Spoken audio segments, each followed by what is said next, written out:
Constable Baker is certain Richard Buckland killed both Linda Mann and Dawn Ashworth. Struggling to make a case, Baker has an unusual idea.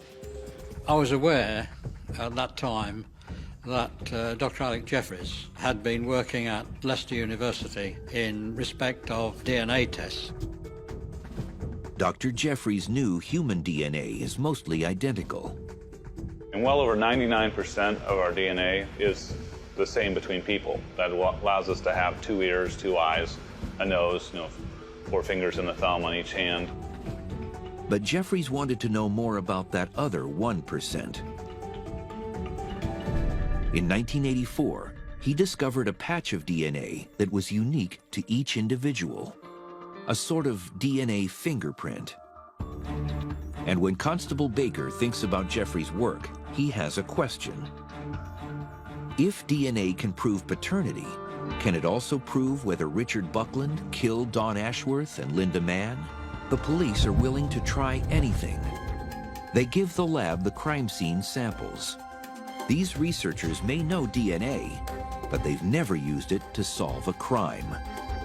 The results of this real-world experiment are anybody's guess. First, technicians extract the DNA by dissolving the evidence.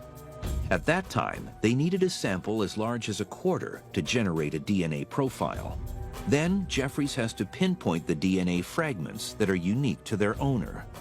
To do that, he uses a technique called RFLP, Restriction Fragment Length Polymorphism. And what this does is that it cuts the DNA into sections of various sizes. To get the DNA portrait he needs, Jeffries has to sort the fragments by size. Then the sample goes onto one end of a gel plate.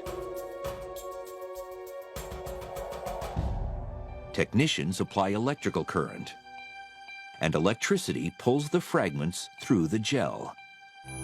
The gel acts exactly like a sieve, and the small fragments are able to travel quickly through the gel, and the large fragments travel slowly. At the end of the process, we have an X-ray film, which effectively has a barcode on it. It may look like random splotches, but that barcode is unique. In all the world, it belongs to only one person. And soon, the results are in. The 2 murders, they had been committed by the same individual. But then, the story takes an unexpected turn. The DNA portrait doesn't match that of the one and only suspect, Richard Buckland. Despite his tormented confession, Buckland didn't kill a soul.